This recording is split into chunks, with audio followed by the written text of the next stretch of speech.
Hello doctor Gita. इस video में हमें प्लीज बताइए कि कोरोना की सेकेंड वेव में क्या हो रहा है हमारे साथ। कोरोना की फर्स्ट वेव के थ्रू हम जा चुके हैं लास्ट ईयर 2020 में, विच स्टार्टेड इन 2019। एंड वो कुछ अलग था और ये कुछ अलग हो रहा है। तो इसमें क्या हो रहा है एग्जैक्टली कि हमें इसमें जो फर्स्ट पार्ट अगर हम मिस कर रहे हैं तो मतलब पेशेंट की जो इनिशियल टाइम होता है लाइक 1 वीक का, and if that is passed away and उसके बाद आप एक्शंस लेते हैं तो it is little late to take action. And इस वे में ये हो रहा है कि अगर वो टाइम गुजर गया है और उसके बाद फिर पेशेंट कुछ करने की कोशिश करता है तो it goes into the worst pathology. तो तब कोई भी हेल्थ केयर की चीज इसमें बहुत ज्यादा हेल्प नहीं कर पा रही है। everyone is trying their best, so every doctor, every medical person is trying to do the best, but मैं लोगों से ये कहना चाहती हूँ कि अगर वो इनिशियल टाइम में, पहले टाइम में कुछ ज्यादा एक्शन ले लेते हैं तो हम सब मिलके इस वेव को थोड़ा कंट्रीब्यूट कर सकते हैं रोकने से। इसमें हम कह सकते हैं कि इस वायरस ने या इस इन्फेक्शन जो वायरल हुआ है थोड़ा सा अपना रूप बदला है मेरे हिसाब से, और ये ज्यादा स्ट्रांग हो गया है। तो हमारी जो फाइटिंग कैपेसिटी है, या मतलब वो एकदम से यू कैन लाइक अ ह्यूरिकेन, मतलब एकदम से जैसे जलद से फटाक से वेव आ जाती है वैसा कुछ हो जाता है आपकी बॉडी में और पता नहीं चलता है if you ignore it in the initial stage, पहले स्टेज में इग्नोर करे तो ये मुझे लगता है सेकेंड वेव में कुछ अलग है। राइट, तो इसके इन्वेस्टिगेशंस के बारे में कुछ हमें समझाइए समझाइए। इन्वेस्टिगेशंस में मैं यही कहूंगी कि अगर आपको थोड़ा सा भी मामूली सा भी कोल्ड काफ लगता है तो सबसे पहले आप एंटीजन करवा ले, स्वैब जो होता है। आरटीपीसीआर जो टेस्ट है उसमें आपको पता चलता है कि आपका कोविड पॉजिटिव है या नहीं है। उसमें स्कोर होता है 35, जो स्कोर होता है it is a good side score. तो अगर आपका स्कोर हायर आता है उसमें सीटी वैल्यू का तो it is a good side, मतलब कि आप बहुत अफेक्टेड नहीं हैं। पर अगर आपका स्कोर कम आता है तो आपको उसमें देखना चाहिए, उसमें माइल्ड मॉडरेट केसेस आ जाते हैं, वो आप डॉक्टर पे छोड़ दीजिए। मेरा इतना ही कहना है कि आप जाइए, टेस्ट करिए, खुद डॉक्टर मत बनिए और डॉक्टर पे छोड़ दीजिए। और अगर आपका जो ये वाला टेस्ट है थोड़ा सा प्रॉब्लमेटिक आता है तो आगे का टेस्ट होता है एक्सरे भी आप कर सकते हो। जो आपको लंग्स का इन्फेक्शन पता करना है उसके लिए एक्सरे से भी आपको कम पैसे में पता चल जाता है, टू बी वेरी ऑनेस्ट। और उसके अलावा पर अभी एक लोगों को पता चल गया सिटी स्कैन, तो सब लोग सिटी की तरफ जा रहे हैं तो सिटी स्कैन कर रहे हैं। तो सिटी स्कैन में जो पता चल रहा है वो एक्सरे में भी पता चल सकता है। तो ये मैं लोगों को बताना चाहूंगी एक्स्ट्रा। एंड सिटी स्कैन का भी एक स्कोर है जिसमें अगेन माइल्ड, मॉडरेट और सीवियर है।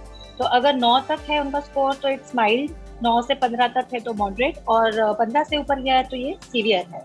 तो उसको उस प्रकार से हैंडलिंग करना चाहिए। तो ये अभी तक की बेसिक टेस्टिंग है जो लोगों को पता होनी चाहिए। ठीक है, और किन सिम्टम्स पर डॉक्टर गीता हमको इमीडिएट एक्शन लेना चाहिए इस टाइम? इसमें मुझे सबसे ज्यादा लोगों को अपील करना या बताना है मेरे एक्सपीरियंस से भी, और जो हम सुन रहे देख रहे दूसरे डॉक्टर्स के एक्सपीरियंस के साथ भी, कि आपको मामूली कोई भी खांसी, सर्दी, थ्रोट पेन या हेडेक या कोई भी ऐसा सिम्टम है जो हमें वायरल फ्लू का लगता है तो उसको please over the counter medicine पे टाइम वेस्ट मत कीजिए।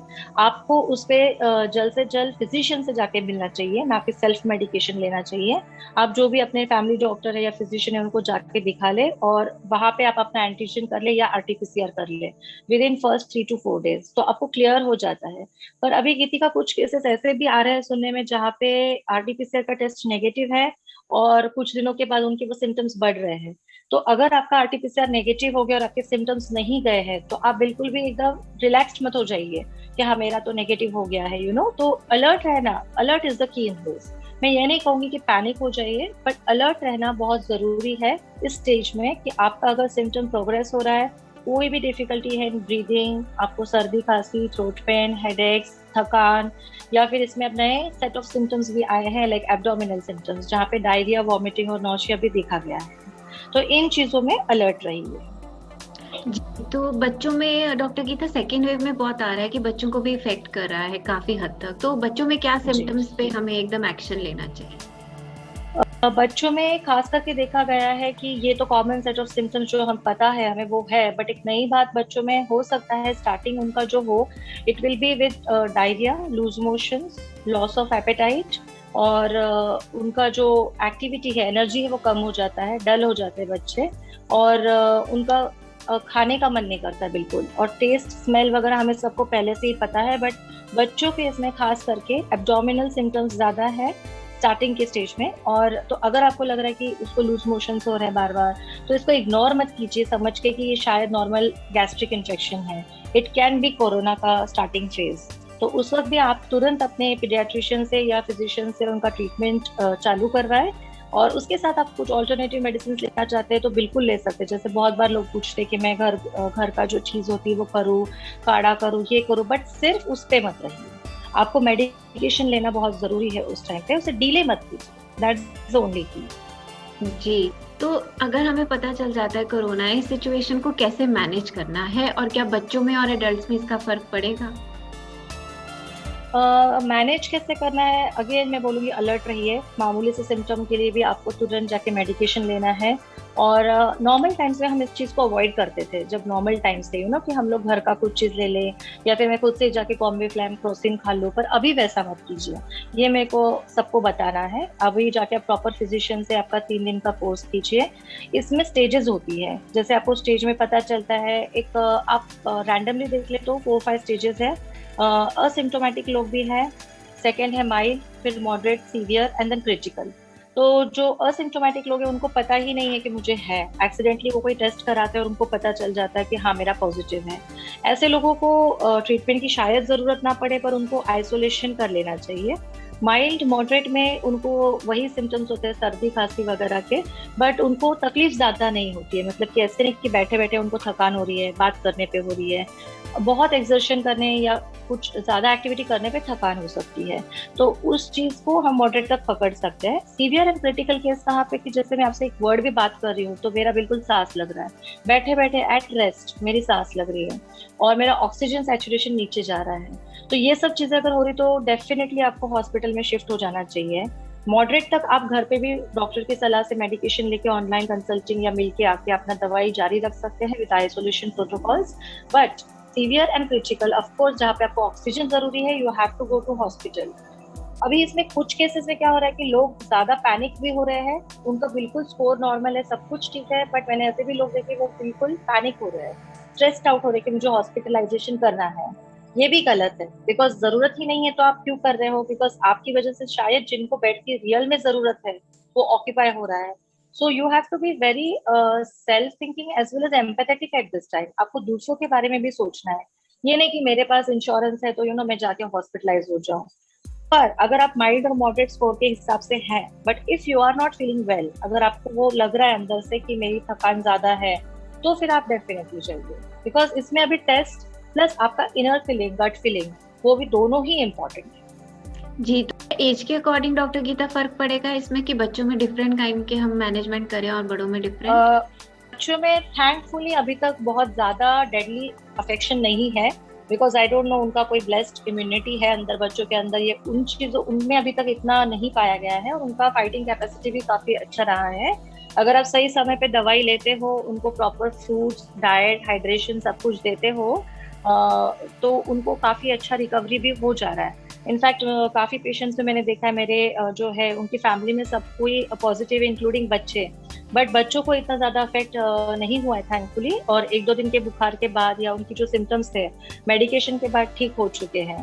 And I have always advise them to take allopathy. According to me it's better to take with homeopathy for now, because कभी कभी हम लोग रिलैक्स्ड रहते हैं, पर अभी ये रिलैक्स्ड और लेड बैक रहने का स्टेज है नहीं। हर एक का लाइफ इम्पोर्टेंट है, तो आप बिल्कुल हर टाइप का मेडिकेशन साथ में ले सकते हैं, इसमें कोई प्रॉब्लम नहीं। जी, डॉक्टर गीता एक और बात बताइए कि फिजिकल इम्यूनिटी की आजकल बहुत बात होती है, बट ये टाइम बहुत स्ट्रेसफुल भी है, तो मेंटल इम्यूनिटी के लिए क्या किया जाए? इसमें सबसे इम्पोर्टेंट क्या हो रहा है, देखिए गीतिका, हमें पता है कि हमें न्यूज नहीं देखना है, मैसेज नहीं देखना है, पर अभी क्या हो रहा है कि आपको अपने फैमिली से फोन आ रहे हैं कि वो चले गए, ये चले गए, ऐसे सब खबरें आ रही है, या फिर अपनी पहचान का कोई जा रहा है और एक ने दो ने फैमिली में 4-4 लोग, 3-3 लोग जा रहे हैं, तो ये हमें डायरेक्टली लोगों से समझ रहा है, अपने लोगों से समझ रहा है। तो ये डेफिनेटली बहुत ही स्ट्रेसफुल टाइम है और ये बहुत लाइक हेल्पलेस और कठिन समय है, जहाँ पे हमें पता है कि मेरी फैमिली से, मेरे जान पहचान से कोई जा चुका है और मैं उनको, उनकी फैमिली को ना सपोर्ट कर पा रही हूँ, ना मिल पा रही हूँ, ना हेल्प कर पा रही हूँ। और एक ग्रीफ तो अलग ही बात है, क्योंकि जाने का तो दुख सबको होगा ही, बिकॉज, और ये शॉकिंग है बिकॉज जैसे मैंने कहा कि सेकेंड वेव में इंसान पहले 5-6 दिन बिल्कुल नॉर्मल रहता है, उनको लगता है मैंने सर्दी खांसी है, ले लिया कुछ, और सडनली 7th-8th डे में कुछ एक चेंजेस हो जाते हैं, लाइक हम कह सकते हैं कि साइटोकाइन स्टॉर्म इसे टर्म कर रहे हैं, ये आ जाता है और कुछ भी काम नहीं करता है उस टाइम पे। तो इस टाइम पे लोगों को अपना मेंटल इम्यूनिटी अच्छा रखना बहुत जरूरी है। तो मैं चाहूंगी कि आप अपने जो भी फेथ में मानते हैं उनका प्रे करें, मेडिटेशन करें, ध्यान करें। ये सबसे बड़ी ताकत है आज के टाइम में, मैं कहूँगी लोगों को स्टेबल रहने के लिए। डेफिनेटली योगा करें, योगा को not as an exercise but as an feeling, जो आप उसमें कम्प्लीटली प्राणायाम में एक मन और बॉडी दोनों का, शरीर का जो संतुलन रखते हैं उस तरीके से उसे इस्तेमाल करें। एक्सरसाइज करें, बिकॉज ये पाया गया है कि जो लोग बहुत ओबेस है और जिनका एक्टिविटी ज्यादा नहीं है उनको ये ज्यादा अफेक्ट कर रहा है। तो इसीलिए एक्सरसाइज करें, अपना फूड और डाइट का ध्यान दें, मतलब ज्यादा फ्रूट्स यूज करें। इनफैक्ट बहुत ज्यादा विटामिन सी और जिंक के बजाय मैं लोगों को कहती हूँ हमेशा कि आप फ्रेश फ्रूट्स लीजिए, जो सीजनल फ्रूट्स है वो लीजिए। और I will tell you one thing for us homeopaths, according to us, mental immunity के एंगल से, love is the oxygen. So everyone has to be a lot connected, lot in love. अगर आपके कोई conflicts है, कोई नाराजगी है, तो मैं कहूँगी रिजॉल्व कर दीजिए कॉन्फ्लिक्ट्स, गुस्सा छोड़ दीजिए, थूक दीजिए, अपने लोगों के साथ जुड़ जाइए, connect to your friends, connect to your family, be there for each other. अगर आपको पता चल रहा है किसी को जरूरत है आपके नेबरहुड में, आपके फ्रेंड्स में, तो try possibly to help them wherever you can, because ये टाइम इतना खराब है कि हमें सबको जितना पॉसिबल हो एम्पैथेटिकली जरूरत है मदद करने की, चाहे फिर वो इमोशनली हो, फोन पे हो, फिजिकली हो, या कैसे भी हो, but it's very necessary to be on the positive side, boost your morale always high, और हमें ऊपर लाना पड़ेगा खुद को। वही एक रास्ता है, अगर हम हमारा विल सही रखेंगे तो हम इस स्टॉर्म से निकल जाएंगे। गीता, हमें ये बताइए कि होम्योपैथी का क्या स्कोप है कोरोना को ट्रीट करने में? अभी सबसे बड़ा स्कोप मैं आपको बताऊँ आज की तारीख में जो मैंने केसेस लिए हैं, तो डेफिनेटली कोरोना पॉजिटिव पेशेंट जो माइल्ड केसेस है, अगर उन्होंने मुझे पहले ही कांटेक्ट किया है, of course with their allopathic prescription they are taking homeopathy, तो उनका बहुत अच्छा और फास्ट रिकवरी है, उनकी स्टेज आगे प्रोग्रेस ही नहीं हुई है to the very bad pathology of lungs. तो वो एक है एक्सपीरियंस। सेकेंड एक्सपीरियंस, अगर ऐसे भी कुछ केसेस है जहाँ पे लोग ऑलरेडी 7-8 डेज क्रॉस कर चुके हैं, आईसीयू में है, वहाँ पे भी हमने देने की कोशिश की है। वहाँ पे थोड़ी दिक्कत होती है बिकॉज वो मेडिसिन पहुँचाने में उन तक हमें प्रॉब्लम हो जाती है, बिकॉज अथॉरिटीज अलाउ करते नहीं है कभी, और हमें पेशेंट के रिलेटिव्स को दिक्कत हो जाती है। तो it's my appeal to government कि हेल्थ केयर सिस्टम में अगर वो सब मेडिसिन को इंटीग्रेटेड रखे, चाहे वो आयुर्वेद हो, होम्योपैथी हो, एलोपैथी हो, ये टाइम ये नहीं है कि कौन सा क्या काम कर रहा है, ये टाइम है कि पेशेंट के लिए सबसे बेस्ट, मतलब सब मिलके क्या अच्छा हो सकता है। तो अगर वो रहे तो बहुत अच्छा हो जाएगा। और वेरी इंपॉर्टेंट, जो लोग खो चुके हैं अपने लोगों को, या जिनके लॉसेस हो चुके हैं, या they are going through a traumatic phase, उनके लिए होम्योपैथी बहुत मैजिकली काम करता है, बिकॉज होम्योपैथी में बहुत ही बढ़िया रेमेडीज है एलिमेंट्स फ्रॉम डेथ, ग्रीफ, या फिर जो हम लोग एक ट्रॉमेटिक स्ट्रेस से जाते हैं उसको हैंडल करने के लिए। तो डेफिनेटली होम्योपैथी हर स्टेज में काम में आ रहा है। वी कैन नॉट से इट्स 100% क्यूरेटिव, बट वो लोगों को डेफिनेटली हेल्प कर रहा है। जी, मेरा एक अपील भी है गीतिका सबसे, बिकॉज अभी वैक्सीन जैसे आया हुआ है, ये आपका चॉइस है कौन सा ब्रांड का लेते हैं, बट आई नो ये कॉन्ट्राडिक्टरी है, बहुत सारे होम्योपैथ सोचते हैं वैक्सीन के बारे में अच्छी राय नहीं रखते हैं, बट अभी के समय में जो समय अभी हमारे साथ चल रहा है पूरी तरीके से, उस वक्त मुझे लगता है जो भी अवेलेबल है आप ले लीजिए, बिकॉज एटलीस्ट अगर आपके बॉडी में वो एंटीबॉडीज रहेंगी तो जो वायरस अगर आपको अफेक्ट करता है तो वो एकदम से स्ट्रांगली अफेक्ट नहीं होगा आपके बॉडी में, बिकॉज ऑलरेडी एंटीबॉडीज कुछ मात्रा में आपकी बॉडी में होगी, और वो आपकी बॉडी को जो एक सडनली स्टॉर्म या शॉक के थ्रू जाना पड़ेगा वो नहीं होगा। इसीलिए मेरा सबसे ये अपील है, जिनको भी अवेलेबल है एज ग्रुप के हिसाब से, अपने नियरेस्ट प्लेस में जाके हॉस्पिटल्स में वैक्सीन बिल्कुल लगवा ले, because I feel that is the only way out as of now. हमारे पास वही एक साधन है जिसमें से हम बाहर पड़ सकते हैं। जी, so I think thank you doctor Geeta इतना अच्छा सेशन हमारे साथ करने के लिए। ये सेशन डेफिनेटली हेल्पफुल होगा बहुत लोगों को इस टाइम पर, so thank you so much. It was my pleasure Geetika, और once again thanks for calling me. Thank you.